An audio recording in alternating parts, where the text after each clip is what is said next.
Thanks for being here so long, and hello virtual participants as well. So I wanted to take you to Iceland. So I'm not doing any seafloor geodesy yet. So but just to think about sort of the processes that we see there on land, it's a certain analog to many of the systems that we're studying offshore, but still quite a lot different, and see if we get some insights from there, and then to kind of look into some potential places that I personally think would be interesting to do some more offshore research. So I'm planning to just take you through sort of the big picture of the geodynamics in this area. We look at some examples of deformation, and then we look at what sort of possibilities offshore North Iceland and Southwest Iceland. This direction, I suppose. So we're in the North Atlantic, and Iceland is this island. We have plate spreading of about 2 centimeters per year. It sticks out because of this hotspot or mantle flume that feeds some extra material compared to the rest of the mid-Atlantic grids. And the center of the hotspot is roughly here under this northwestern part of this white stuff here, which is the glacier, and sort of pulls the plate boundary to make this bend, because it creates a weakness basically in the lithosphere. So if we zoom into Iceland, then we have quite a lot of what we call volcanic systems. So we don't maybe talk so much about volcanoes, but we think of them as volcanic systems. Some of them may have different eruptive vents. So about 30 systems on land, and some have been identified offshore in the north and here the southwest. And on land, there's approximately 1 eruption every 3 years. But as I'll show you some, we also have lots of volcanoes that are inflating or deflating and doing different things. What direction? This is confusing. Remote control.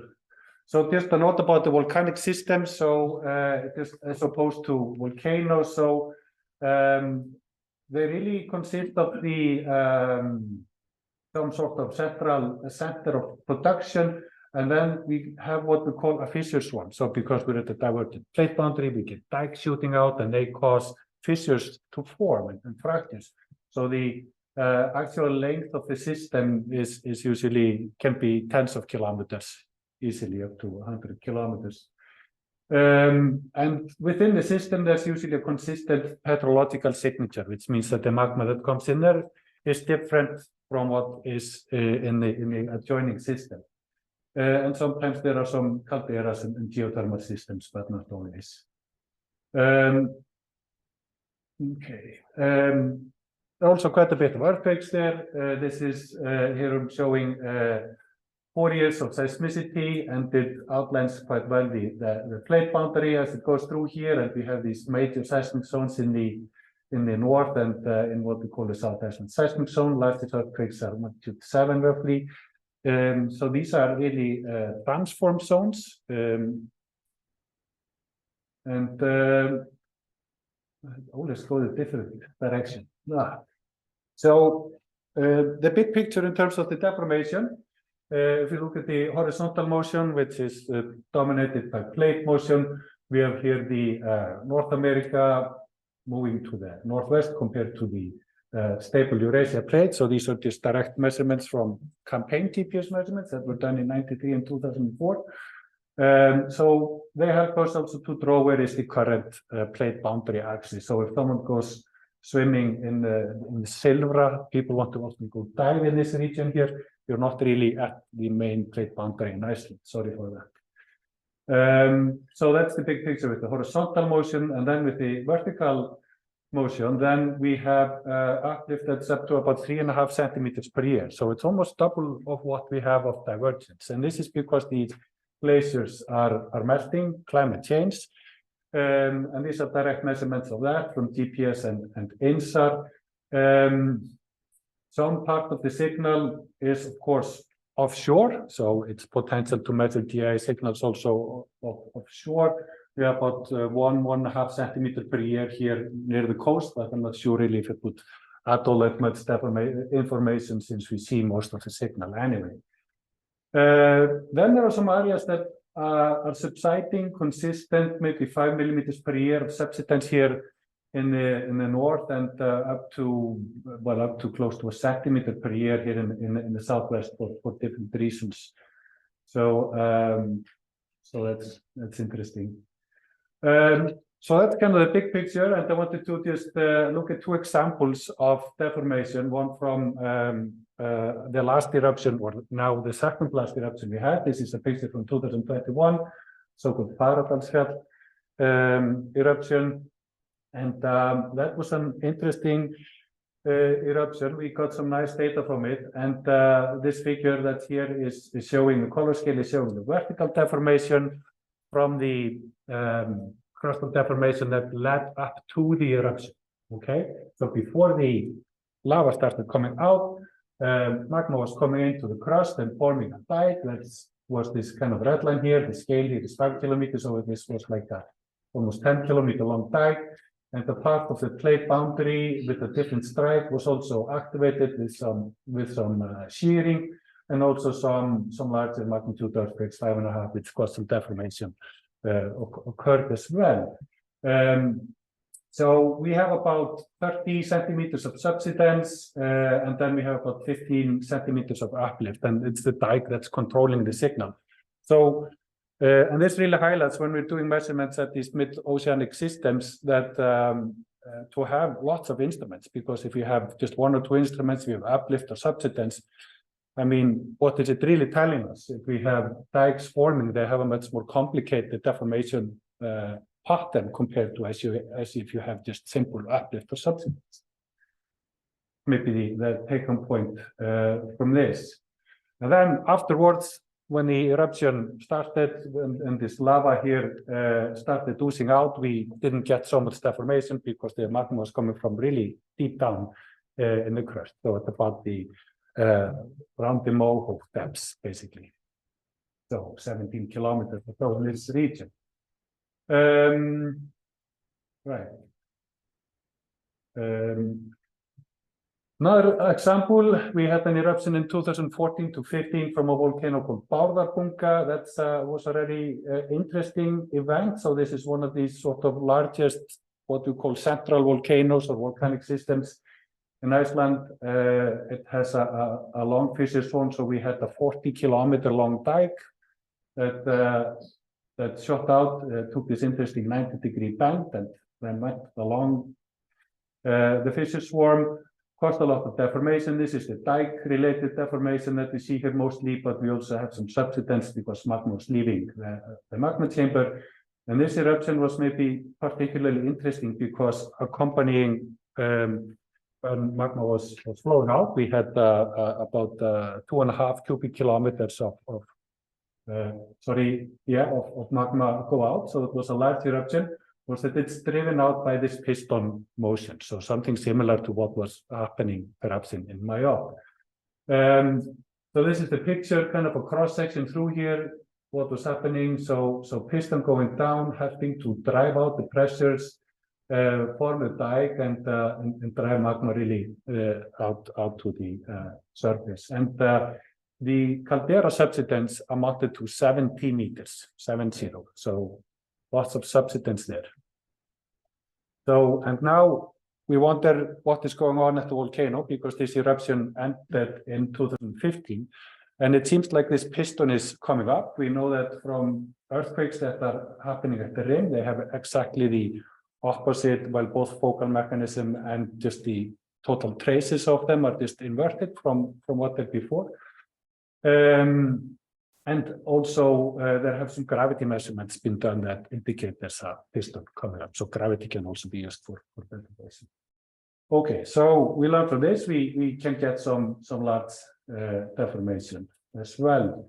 I was thinking the only real measurements of pressure differences and deformation we have actually done in Iceland is probably in the middle of the Vatnajökull ice cap, where we were monitoring the height of an ice shelf. There's a subglacial lake that fills up and drains, and it was for a while measured with differential barometry before we had continuous GPS measurements on the ice shelf.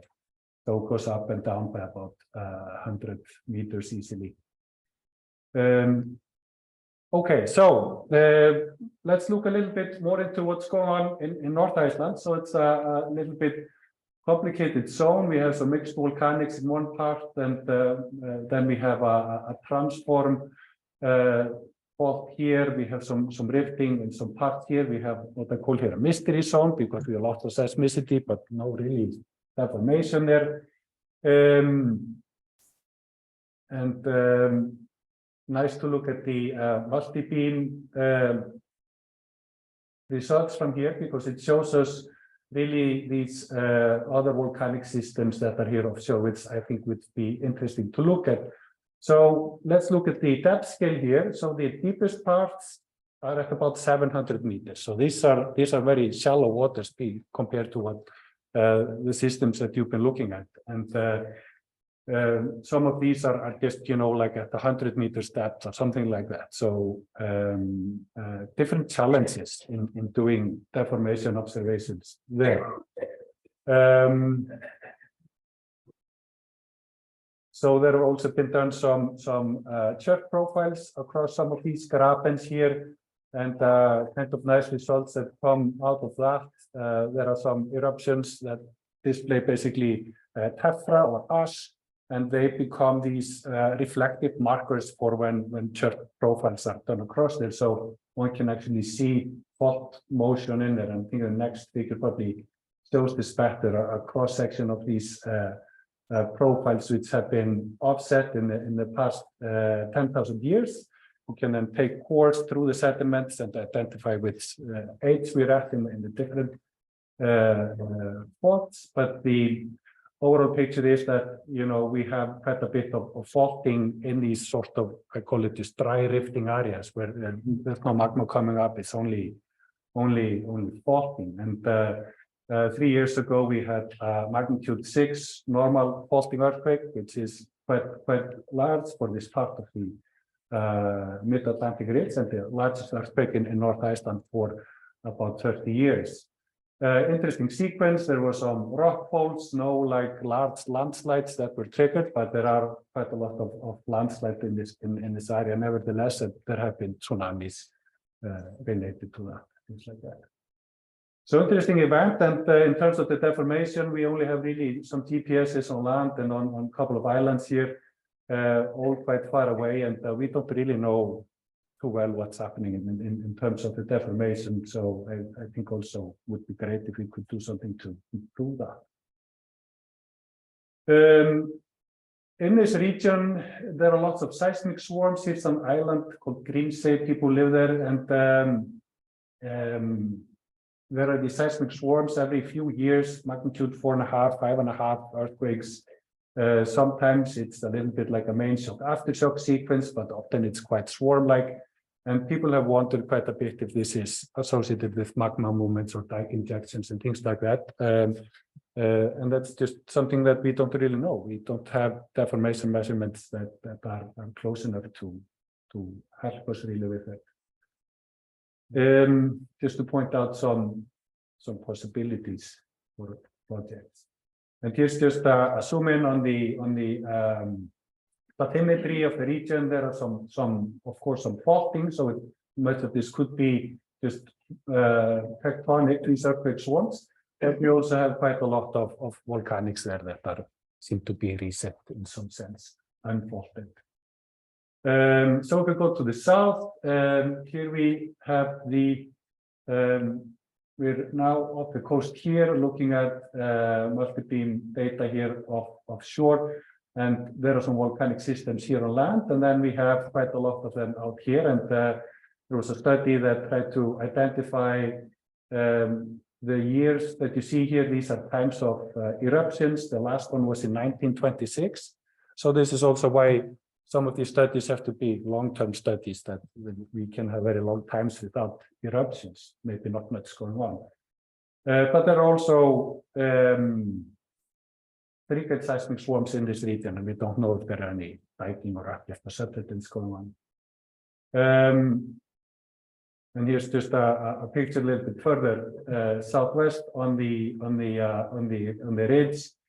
It is showing these kind of volcanics and these echelon sort of structures that are formed there. So we still actually, this is the older version of the slides I wanted to show you. So I added a slide basically summarizing what's going on in Iceland. So there are 6 volcanoes on land that are inflating there now. There are 3 that are subsiding. There are 4 that are sort of sometimes inflating, sometimes subsiding. And then we've had a lot of intrusions in the past, say, 20 years. We've had something, you have an intrusion like every 2 years or 1 year or something like that, some form of intrusion. So we're of course wondering if the same applies in some sense offshore. So I think just to, I mean, we have a lot of different techniques to at least try to get to measuring deformation on the seafloor. So we're focusing on the pressure sensors, but there are other techniques, and in shallow waters, maybe some of them are more practical in some sense. People have been testing sort of shallow sea GNSS, for example, in Cape Flekkere and things like that. So, so I think the future is interesting in these matters. So I think I'll just summarize. I'm sorry, I went a little bit fast through this maybe, but I think that's okay. So the big picture is that we have this plate divergence of 2 centimeters per year. We have the mantle plume that affects a lot of the tectonics and volcanics.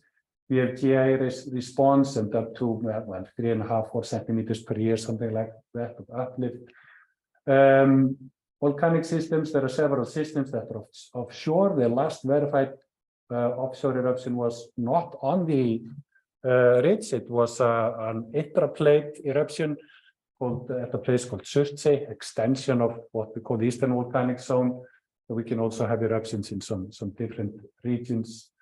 The tectonics are overall transtensional, and there are some potential targets for seafloor pressure geodesy, volcanic systems of the north, as shown here, multi-beam map here showing some different well, volcanoes if you want.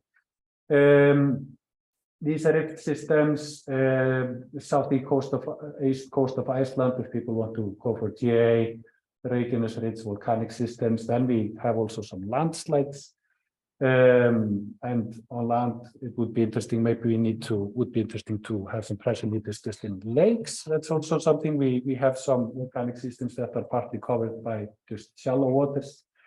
And then some of the very interesting instrumentation would be if we find something that we can use subglacially.